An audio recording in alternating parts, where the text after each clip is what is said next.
Well, we're here outside LaGuardia Performing Arts Center, where the city's Rent Guidelines Board voted to propose rent increases for rent-stabilized apartments. Now, that decision sparked a protest from tenants who say that even the lowest proposed increase is too much. Doug Apple, as chair, I vote yes.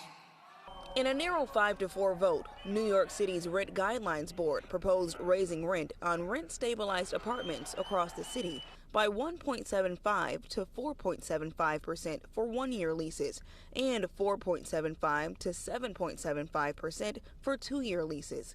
The vote sparking outcry from dozens of tenants who protested at the LaGuardia Performing Arts Center where the meeting was held. Renette Bradley, a longtime rent-stabilized tenant in Brooklyn, says the proposed increase puts pressure on her already tight budget.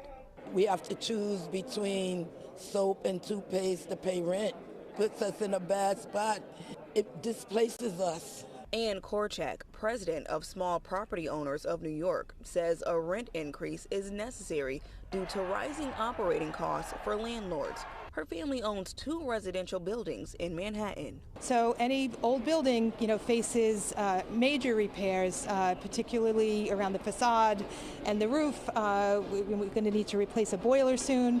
That could be a $70,000 job just with the boiler alone, and not including any electric work that we need to do to upgrade. The proposed increase would impact about 2.5 million tenants and almost half of all apartments in New York City. Scott Mullen is the former chair of the Rent Guidelines Board and says the decision-making process to either increase rent or not is a delicate balancing act.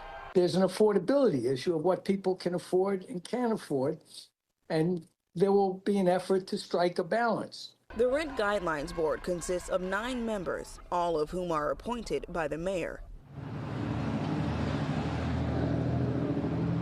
And the board is expected to hold additional public hearings with a final vote on the rent increase expected in June. We're live here in Long Island City. Janae Caldwell, Pix 11 News.